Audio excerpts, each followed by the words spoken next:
নমস্কার বন্ধুরা, নবনীতা রান্নাঘর উইথ ফুডে আপনাদের সবাইকে স্বাগত জানিয়ে আজকে আমি আপনাদের সাথে শেয়ার করব আলু আর পুঁই শাক দিয়ে মুরগির মাংস। তো আপনারা প্রথম থেকে শেষ পর্যন্ত ভিডিওটি দেখতে থাকুন, আশা করি আপনাদের খুব ভালো লাগবে। আর যে সকল বন্ধুরা আমার চ্যানেলে এখনো পর্যন্ত নতুন, তারা যদি ইউটিউব থেকে দেখেন তাহলে চ্যানেলটিকে সাবস্ক্রাইব, আর ফেসবুক পেজ থেকে দেখলে পেজটাকে ফলো করে অবশ্যই আমার পাশে থাকবেন। তাহলে চলুন আজকে রেসিপিটা শুরু করে যাক। আমি মাংসটাকে ম্যারিনেট করে রেখে দিয়েছিলাম। আমি পুঁই শাক আর আলু ভালো করে আমি তেলে ভেজে নিয়েছি। কড়াইতে দিয়ে দিয়েছি আমি সর্ষের তেল, কড়াইতে দিয়ে দিয়েছি পেঁয়াজ, আদা রসুন বাটা। আদা রসুন পেঁয়াজ আমার কষা হয়ে গেছে, আমি এবার মাংসটাকে দিয়ে দেবো।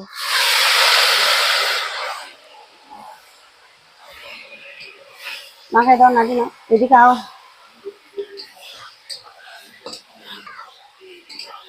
আমি রোজ দিনে একা করি, আজকে আমার ছোট ভাই আমার সাথে রয়েছে, আপনারা দেখতে পাচ্ছেন আমার সাথে সঙ্গে সঙ্গেও রয়েছে, খুন্তি নাড়ছে। ভেজে রাখা আলু আর পুঁই শাক দিয়ে দেবো, দিয়ে ভালো করে নেড়ে নেবো। একটু নাড়বো।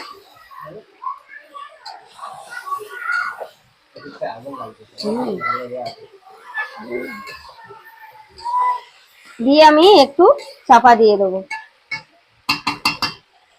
ঢাকাটা খুলে আমি আরেকবার নেড়ে নেবো।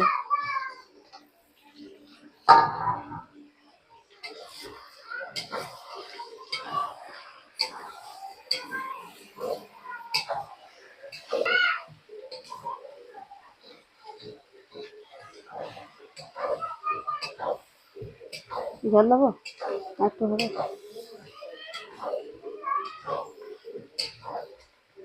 আমার কষানো হয়ে গেছে, আমি এবার জল দিয়ে দেবো।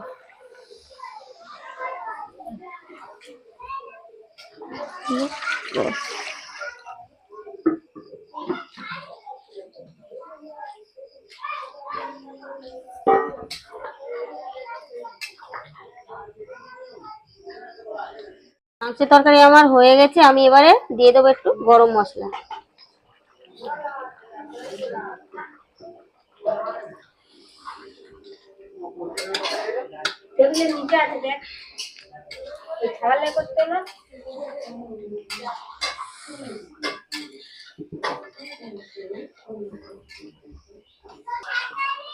এদিকে মা ভাত বেড়ে রেডি করছে, এদিকে আমাদের তরকারিও হয়ে গেছে।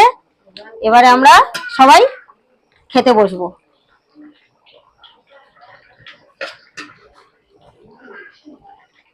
তরকারি হয়ে গেছে, আমরা এবারে নামিয়ে নিলাম।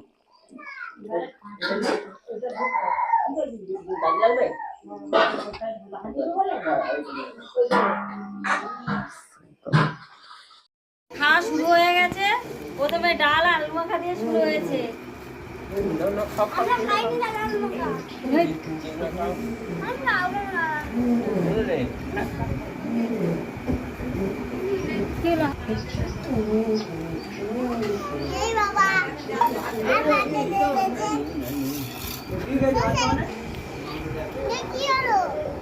ওদের মাংস দেওয়া শুরু হয়ে গেছে, খেয়ে বলবে আপনাদেরকে কেমন হয়েছে।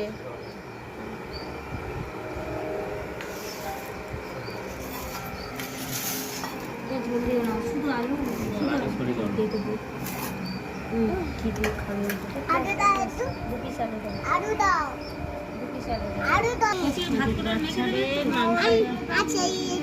আচ্ছা দিছে কি কি দিছে।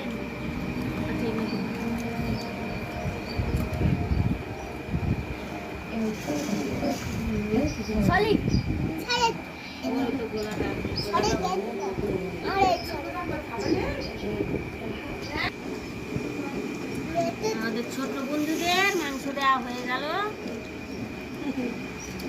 ঝোল একটু ঝোল দেবো, আলু দিয়ে দেবো।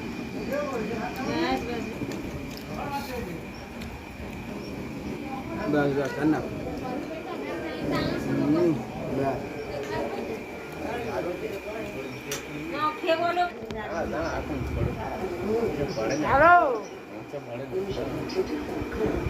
মাংসের তরকারিটা খুব ভালো হয়েছে। এই দেখুন, ভালো হয়েছে। এই দেখুন কত সুন্দর সিদ্ধ হয়েছে। ভালো হয়েছে, দারুণ। বলো কৃষ্ণ বলো কই বলেছো বলো কেমন আছে বলো বলো ভালো হয়েছে। ভালো হয়েছে, ভালো হচ্ছে বলে হ্যালো ভালো। আজকের প্রতিদিন তো মাংস তরকারি ভালো হয়, তারপরে এই পুঁই শাক খাড়া দিয়ে আজকের মাংস তরকারি হেভি দারুণ। আজকের ভিডিওটি যদি আপনাদের ভালো লেগে থাকে তাহলে লাইক আর কমেন্ট করে অবশ্যই জানাবেন। আজকের ভিডিওটি এখানেই শেষ করছি, দেখা হচ্ছে পরের ভিডিওতে। টাটা। ততক্ষণের জন্য টাটা। সেটাই